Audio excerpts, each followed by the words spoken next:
السلام علیکم ورحمۃ اللہ وبرکاتہ۔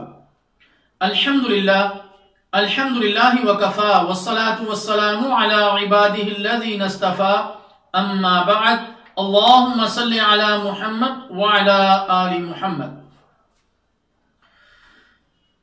قابل صد احترام میرے بھائیوں، بزرگوں اور دوستوں، جیسا کہ آپ جانتے ہیں ہم اپنے ان دروس میں نماز کے احکام و مسائل کو بیان کر رہے ہیں۔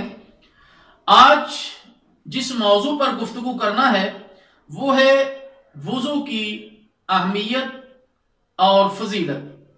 اللہ کے رسول صلی اللہ علیہ وسلم نے ارشاد فرمایا، الطہور شطر الایمان، صحیح مسلم، پاکیزگی ایمان کا حصہ ہے، اور فرمایا لا تقبل صلاۃ بغیر طہور، صحیح مسلم، وضو کے بغیر نماز قبول نہیں ہوتی۔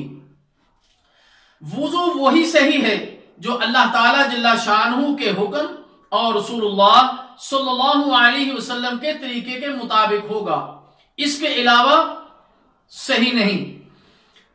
اللہ کے رسول صلی اللہ علیہ وسلم نے ارشاد فرمایا، من اتم الوضوء کما امر اللہ تعالی فالصلوات المکتوبات کفارۃ لما بینہن، صحیح مسلم، جس نے اللہ کے حکم کے مطابق مکمل وضو کیا تو اس کی فرض نمازیں کفارہ ہوں گی ان گناہوں کا جو ان کے درمیان میں ہوئے۔ اور رسول اللہ صلی اللہ علیہ وسلم نے ارشاد فرمایا، من توضأ نحو وضوء ھذا ثم صلى ركعتين لا يحدث فيهما نفسه غفر له ما تقدم من ذنبه، صحیح بخاری، جس نے میرے اس طریقے پر وضو کیا پھر 2 رکعتیں پڑھی اس طرح کہ ان میں اپنے نفس سے کوئی بات چیت نہ کی تو اس کے سابقہ گناہ معاف کر دیے جاتے ہیں۔ میرے محترم دوستو، وضو سے گناہ دھل جاتے ہیں۔ رسول اللہ صلی اللہ علیہ وسلم نے ارشاد فرمایا، من توضأ فاحسن الوضوء خرجت خطاياه من جسدہ، صحیح مسلم، جو شخص اچھے طریقے سے وضو کرے اس کے جسم سے گناہ نکل جاتے ہیں۔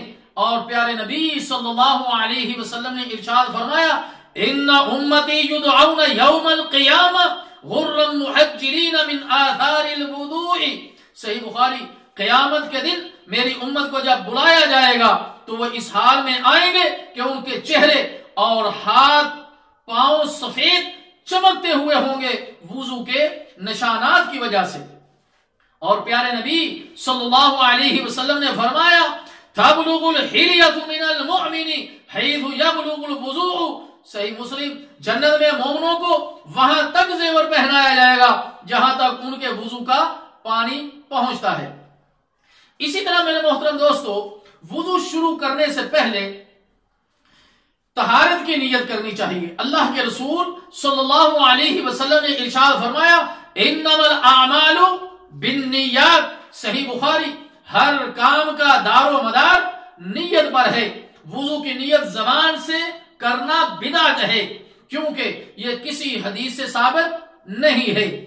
نیند سے جاگنے والا آدمی پانی کے برتن میں ہاتھ ڈالنے سے پہلے انہیں دھوئے۔ اللہ کے رسول صلی اللہ علیہ وسلم کا حکم ہے، اذا استيقظ احدكم من نومه فليغسل يده قبل ان يدخلها في وضوئه فان احدكم لا يدري اين باتت يده، صحیح بخاری، جب تم میں سے کوئی شخص نیند سے جاگے تو وہ پانی میں ہاتھ ڈالنے سے پہلے انہیں دھوئے کیونکہ اسے علم نہیں کہ اس کے ہاتھ نے رات کہاں گزاری۔ اگر ہاتھ وغیرہ پر پینٹ لگا ہو، یہ رنگ کرنے والے، اگر ہاتھ پر پینٹ وغیرہ لگا ہوا ہو، رنگ لگا ہوا ہو جس سے پانی جلد تک نہ پہنچے تو اسے وضو سے پہلے اتارنا فرض ہے، کیونکہ اگر جلد تک پانی نہ پہنچے تو وضو نہیں ہوگا۔ اس لیے مستورات کو چاہیے کہ وہ بھی وضو سے پہلے اگر ان کے ناخنوں پر یا کسی اور ہاتھ کے مقام پر انہوں نے نیل پالش وغیرہ لگائی ہوئی ہے اس کو اتار لیں تاکہ وضو ان کی جلد تک جو ہے وہ پہنچ جائے۔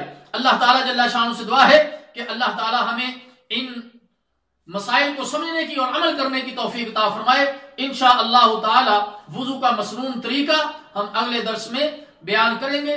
والسلام علیکم ورحمۃ اللہ وبرکاتہ۔